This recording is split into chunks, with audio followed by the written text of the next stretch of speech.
Avant d'aborder les points qui sont à l'ordre du jour, M. Hervé Charles m'a demandé la possibilité de faire une petite intervention. M. Hervé Charles, vous avez la parole.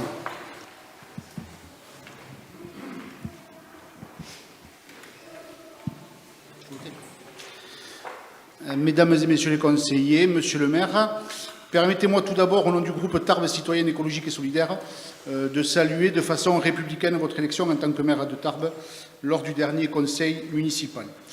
Pour nous, élus de l'opposition, ce deuxième conseil municipal revêt un caractère important, car l'élection dans les commissions municipales et extra-municipales validera notre volonté de participer et de travailler, mais aussi de porter les idées pour lesquelles nous avons été élus au sein de la municipalité. Elle permettra aussi de représenter nos concitoyens dans ces instances. Nous avons tout au long de la campagne prôné toujours plus de démocratie, de participation effective de nos concitoyens aux décisions de la mairie, de toujours plus de transparence dans la conduite des affaires municipales. Ce n'est pas le sujet aujourd'hui même et nous aurons le temps de faire des propositions en ce sens durant ce mandat.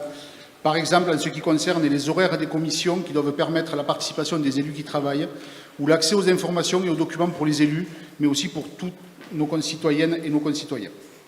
Plus de démocratie, cela passe aussi par les droits de l'opposition, par les moyens mis à sa disposition pour permettre un fonctionnement démocratique normal. Nous aurons aussi l'occasion d'en reparler. Nous souhaitons participer, avec les moyens qui seront les nôtres, le plus activement possible au débat et à la vie municipale tarbaise. Je vous remercie. Il est donc proposé au Conseil municipal de décider à l'unanimité de procéder aux désignations dans les commissions municipales et organismes municipaux à main levée. Est-ce que quelqu'un souhaite intervenir sur ce sujet? Qui? Monsieur Charles, je vous en prie.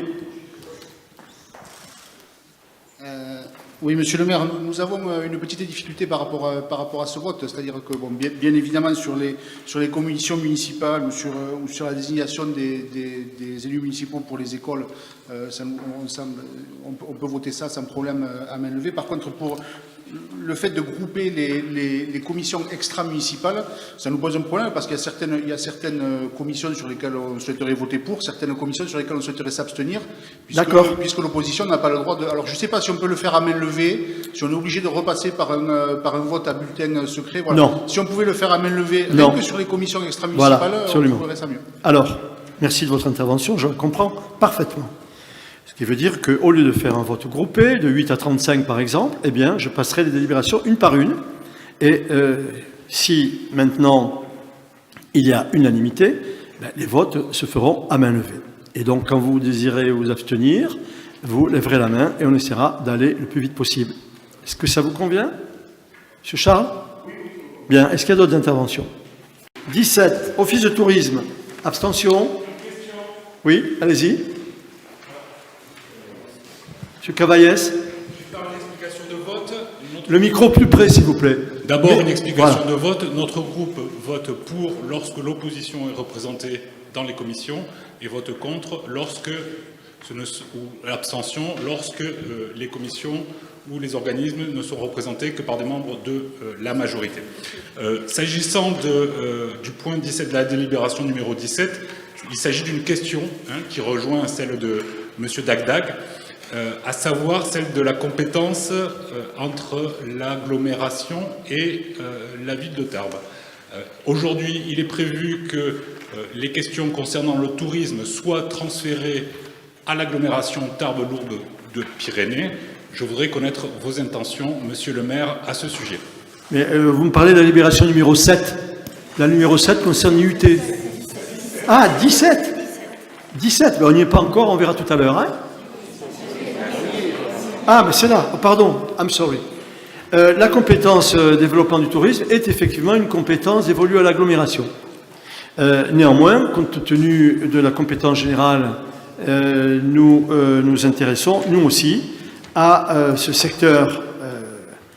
C'est pour ça que l'Office de tourisme contribue largement à l'animation touristique, non seulement de la ville, mais du département. Et donc, nous sentons concernés par le développement touristique. C'est pour ça qu'il y a une délégation de 17 représentants du conseil municipal au sein de l'Office de tourisme. Est-ce qu'il y a des remarques? Allez-y, je vous en prie, M. Charles. Oui, nous, il nous semblait quand même que pour un organisme de cette importance, pour le conseil municipal, la CMI de Tarbes, il aurait été judicieux que parmi les 7 conseillers municipaux qui sont élus au conseil d'administration, il puisse y avoir de la place faite pour l'opposition. Si vous le voulez bien, nous ferons comme nous le faisions auparavant. Il y aura à chaque conseil d'administration et chaque assemblée générale de la CEMI, il y aura un représentant de l'opposition qui sera invité, sans droit de vote, et il s'agissait à l'époque de M. Montama. Et si vous en êtes d'accord, nous opérerons de la même façon. Avez-vous des questions? Oui, madame, je vous en prie.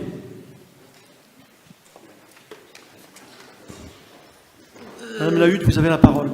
Merci, monsieur le maire. Bon, c'est par rapport au quartier de l'Arsenal. Les 3 bâtiments, là, donc 116, 313 et 259, j'ai du mal à comprendre la différence du montant du prix par rapport à ces 3 parcelles. Parce que les prix sont oui. complètement... Oui. Tout à voilà. fait. Donc il doit y avoir une explication. Alors, le 116, il a été vendu au-delà de l'évaluation domaniale après maintes et maintes péripéties. Il a d'abord été vendu à la communauté d'agglomération, qui elle-même l'a vendu à un acquéreur, en l'occurrence M. Louit, pour le même prix. Et donc, quand l'agglomération l'a vendu, eh bien, elle nous a remboursé le même prix. Pour les autres bâtiments, le 313, vous avez raison de dire celui-là, il a été cédé pour 1 euro et le 116 pour plus d'1 million. Ben oui, parce que le 313, c'est une décision que nous avions annoncée il y a plusieurs années, de céder à la communauté d'agglomération qui a compétence sur les équipements sportifs.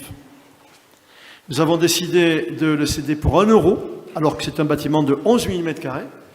Et bien évidemment, en contrepartie, si je puis dire, la communauté d'agglomération investit sur ce bâtiment, les travaux ayant déjà commencé d'ailleurs, pour en faire un centre sportif indoor, avec un mur d'escalade, 3 murs d'escalade, piste d'athlétisme avec virage relevé, des espaces de sport, de jeux, basket, hand, badminton, etc. Et donc, c'est la contribution en quelque sorte de la ville de Tarbes qui a apporté l'immeuble pour que, au sein de cet immeuble, l'agglomération réalise des investissements qui sont de plus de 9 millions d'euros et qui serviront non seulement la ville de Tarbes, mais tous les clubs de l'agglomération. Est-ce que mes réponses vous conviennent, Madame Lahutte? Est-ce qu'il y a d'autres questions? Y a-t-il des questions? Oui. Monsieur Cavaillès. Oui, monsieur le maire, 2 interrogations. D'abord, sur le montant de la dotation. Il vient d'être exposé que la somme de 150 000 euros est un acompte. Donc, je souhaiterais connaître le montant total de cette dotation. Et la deuxième interrogation, ce sont sur la pertinence des choix de gestion. Parce que certes, dans l'exposé des motifs, il est évoqué la crise sanitaire, ce qui est bien compréhensible, on comprend la perte d'exploitation, mais il est également fait état de choix d'une grille tarifaire peu concurrentielle par l'actuel conseil d'administration, mais aussi la nécessité de maintenir les équipements aux normes. Cela n'avait-il pas prévu avant? Donc voilà, le montant total de la dotation et la pertinence des choix de gestion. Je vous remercie. Alors, je vais vous dire qu'en effet, les 150 000 euros ne représentent qu'un acompte. Vous souhaiteriez connaître le montant total que nous aurons à verser pour équilibrer les comptes de Tarbes Expo, Tarbes Pyrénées Congrès. Je vais vous dire, eh bien moi aussi j'aimerais. Moi aussi j'aimerais. Le problème, c'est que depuis le mois de mars, il n'y a plus eu une seule manifestation. Rien. Que nous avons mis le centre de congrès à la disposition, le Parc Expo à la disposition des soignants pour créer le centre de prévention, puis le centre de prélèvement, bien sûr bénévolement, avec des dépenses de fonctionnement que nous avons assumées. Que pour l'heure où je vous parle, nous n'avons aucune visibilité, M. Cavaillès, sur les réservations à venir du Parc Expo, même à partir du mois de septembre. On ne sait pas. Le personnel a été mis en chômage partiel, comme malheureusement dans beaucoup d'entreprises. Nous verrons d'ici la fin de l'année si l'activité repart, dans quelles conditions et avec quelles recettes. Mais je crains, si vous voulez que je vous donne une idée de l'aide que vraisemblablement nous serons amenés à apporter globalement au Parc Expo, ça sera au moins de 400 000 euros, au moins, peut-être 500 000. Ça ne fonctionne pas, il y a des dépenses de fonctionnement, une part de la masse salariale qui pèse sur les budgets, etc. Quant au choix de gestion, sont des choix qui sont bien évidemment délégués au directeur du parc, mais qui sont soumis au conseil d'administration. Le conseil d'administration n'intervient pas pour toutes les locations, toutes les animations qui sont organisées au parc. Le conseil d'administration intervient pour les grandes décisions, à savoir les investissements. J'espère qu'il ne vous a pas échappé qu'au cours des dernières années, des investissements importants ont été réalisés sur le Parc Expo, puisqu'il a été quasiment intégralement rénové à l'extérieur, sauf le hall 2 bis qui a été également rénové à l'intérieur. Mais quand on regarde aujourd'hui cette infrastructure, nous savons très bien, M. Cossou et moi-même qui suivons de près cette affaire, qu'il y a encore des millions d'investissements à réaliser pour mettre l'intérieur du parc aux normes aujourd'hui qui sont exigées par les organisateurs de manifestations, d'expositions ou de congrès. Donc, il y aura encore des investissements importants à réaliser. On a dû investir plus de 10 millions au cours des dernières années. Je ne dis pas qu'il faudra en investir autant, mais pas loin. Est-ce que cette réponse vous convient ou non? Oui? Y a-t-il d'autres questions? Merci, monsieur le rapporteur. Y a-t-il des questions sur cette DM1? Oui, je vous en prie. Là-bas, micro.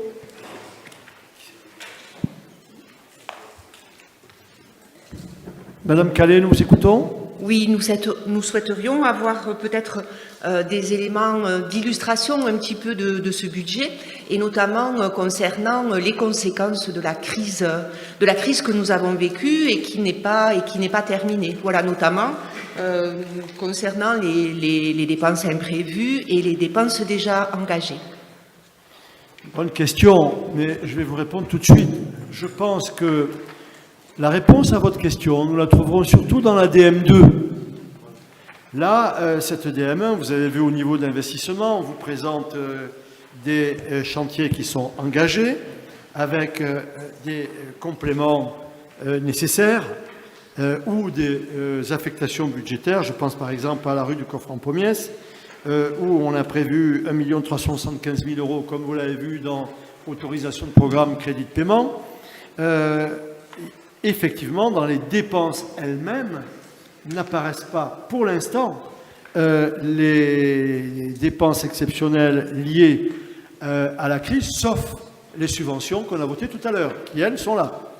Mais il y aura très vraisemblablement, et vous avez raison, des dépenses supplémentaires auxquelles nous devrons faire face, comme je l'ai évoqué tout à l'heure, quand j'ai dit que le compte d'épargne nette serait en 2020 encore inférieur à celui de 2019, parce que justement, nous devrons faire face à ces dépenses imprévues. Nous les aurons dans la DM2, peut-être même dans la DM3. Mais bonne question. Y a-t-il d'autres questions? Y a-t-il d'autres questions?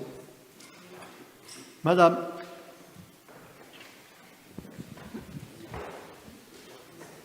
Merci, monsieur le maire. Nous nous posons la question de savoir si les conseillers municipaux ne pourraient pas prétendre à une indemnité même symbolique, sachant pertinemment que les villes de moins de 100 000 habitants ne peuvent pas y prétendre, mais il y a parfois des villes qui le font.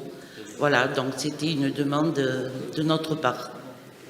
Alors, nous l'avons instauré à l'agglomération parce que nous avons plus de 100 000 habitants et que donc c'est possible. Ici, c'est pas possible. Voilà. Par contre, si dans le cadre de l'exercice de votre mandat, vous engagez des dépenses, vous serez remboursé sur justificatif. Ça s'adresse à tout le monde. Y a-t-il d'autres questions? Est-ce qu'il y a d'autres questions? Allez-y, monsieur. Oui, j'ai demandé la parole. Merci. Allez-y, J'ai parlez demandé fort. la parole. Merci. Nous apprécierions que les conseils municipaux ne soient pas des lieux de chamaillerie permanente entre les copains d'avant que sont messieurs Lagonel et Trémège. On aimerait bien pouvoir travailler un peu dans le calme si possible. Nous avons bien entendu les interventions de monsieur Lasterle. On n'a pas attendu après ces interventions pour prendre connaissance des dossiers, mais on a entendu et on interviendra au fur et à mesure de l'avancée des dossiers en question. Pour répondre aux mises en cause de monsieur le maire, quand nous nous abstenons, c'est que nous n'avons pas pris préalablement part à l'élaboration et aux décisions dans ces projets. Donc en fait, nos abstentions ne sont pas absurdes, elles sont juste logiques par rapport à ça, pour commencer. Et le fait qu'on ait des copains sur telle ou telle place, qui ont tel ou tel établissement, n'interviennent absolument pas dans nos votes. Nous votons en fonction de l'intérêt de l'ensemble des Tarbaises et des Tarbais. Donc nos accointances personnelles n'ont rien à faire avec nos interventions politiques dans cette enceinte. Merci beaucoup. Merci du conseil, cher monsieur. Merci infiniment. Y a-t-il d'autres questions? Allez, Madame Elisabeth Brunet.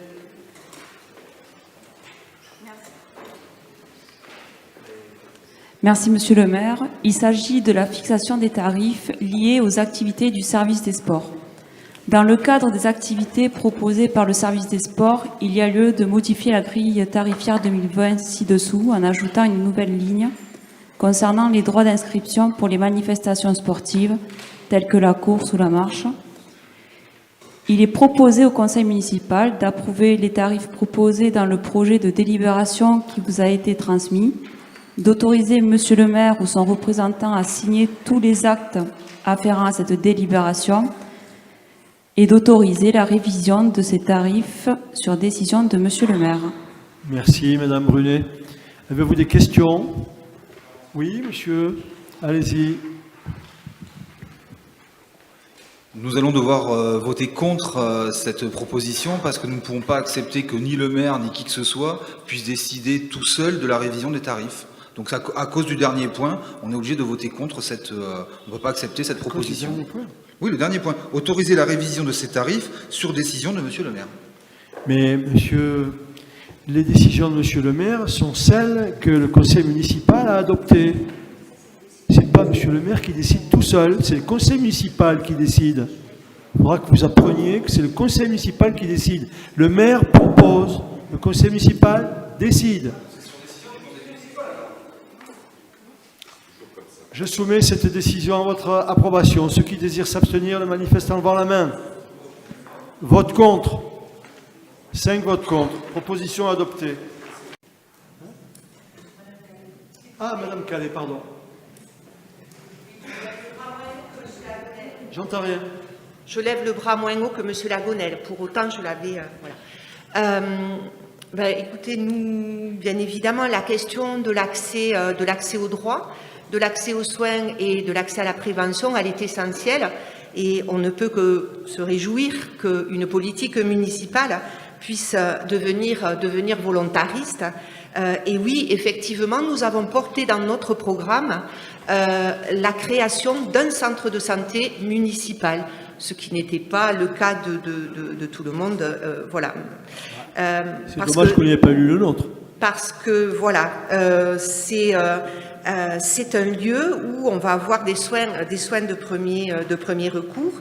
Et surtout, donc, nous avons vu aussi qu'il serait réalisé le tiers payant intégral, ce qui nous paraît aussi essentielles. Pour autant, les questions aussi en lien avec la vie quotidienne des Tarbais peuvent avoir un impact sur leur santé, et donc améliorer leurs conditions de vie aura aussi une incidence favorable. Ce qui nous interroge un petit peu, c'est la question de l'implantation. Nous n'aurions pas choisi ce lieu, et le choix plutôt d'un quartier prioritaire de la ville, et notamment d'un quartier dans lequel la présence médicale est nulle, nous paraissait plus judicieux.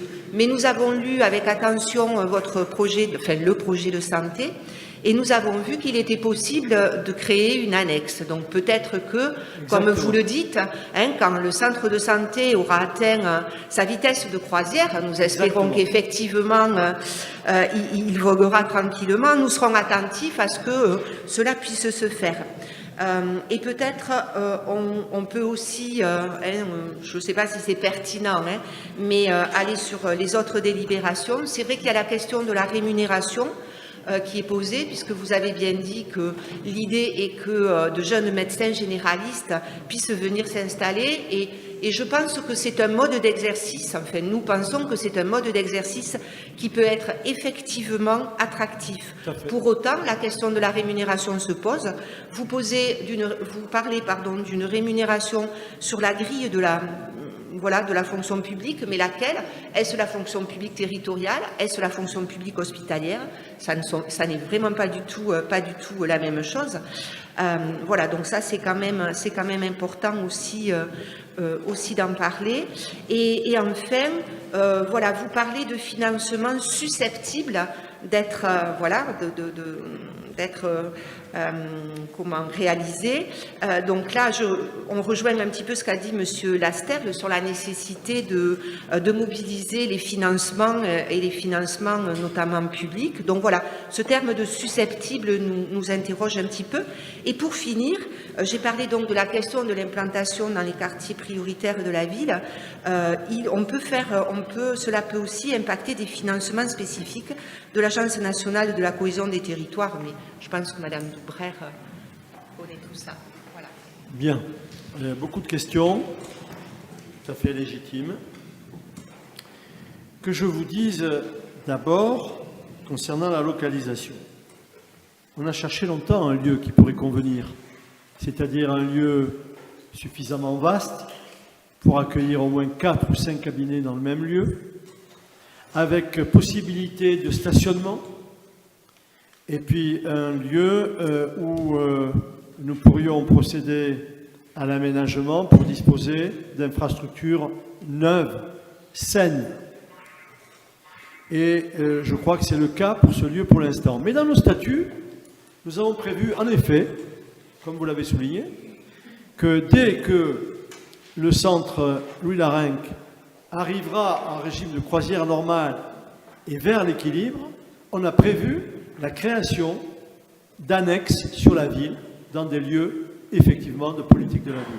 Donc je rejoins votre préoccupation. Madame Doubrère va pouvoir le préciser si vous le souhaitez, si elle le désire également. Moi, je voudrais vous dire que c'était un challenge important. La rémunération, on va en parler après. C'est la délibération suivante. C'était un challenge important. Nous savons que chaque année, dans notre pays, 3000 médecins prennent la retraite et que malheureusement, quand il y en a 3000 qui prennent la retraite, il n'y en a que 1500 qui arrivent sur le marché. Et donc, l'écart se creuse chaque année au détriment de la population et des services à la population. Sur la ville de Tarbes, on a estimé avec les professionnels compétents que 3000 personnes ne disposaient pas d'un médecin référent. Avec l'offre qui sera la nôtre, c'est-à-dire 4 cabinets qui fonctionneront du lundi matin au samedi après-midi ou samedi soir, nous allons régler quasiment le problème du déficit actuel, puisqu'un médecin tout seul peut, sur l'année, satisfaire la demande de 1 millier de personnes. Un médecin tout seul. Donc, on va pouvoir arriver à, je pense, satisfaire cette demande. Mais, comme vous le disiez, nous savons, il y a des besoins qui ne sont même pas exprimés encore dans les quartiers politiques de la ville, pour lesquels il faut que, quand celui-ci sera inauguré, nous engagions la réflexion tout de suite. Tout de suite. Madame Doubrère le sait, je lui ai confié en sa qualité de présidente du GIP, jusqu'à présent, la mission de réfléchir à l'implantation la meilleure possible pour la première annexe. Et ensuite, nous poursuivrons. Nous pouvons obtenir des aides. Des aides notamment de l'État. Il y a des conditions que nous sommes en train de réunir pour alléger l'investissement qui sera le nôtre. Pour bénéficier des aides, il faut que nous procédions à l'acquisition. Et c'est pour ça qu'elle est prévue avant la fin de l'année. Madame Doubrère, tu veux ajouter quelque chose ?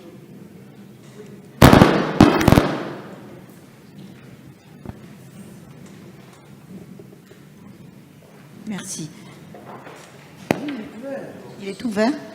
Oui, je voudrais dire à Madame Rebecca Calais, par rapport à la question des quartiers prioritaires politiques de la ville, et dans Tarbes, ils le sont tous, c'est une réflexion qui est ressortie également de tous les conseils citoyens.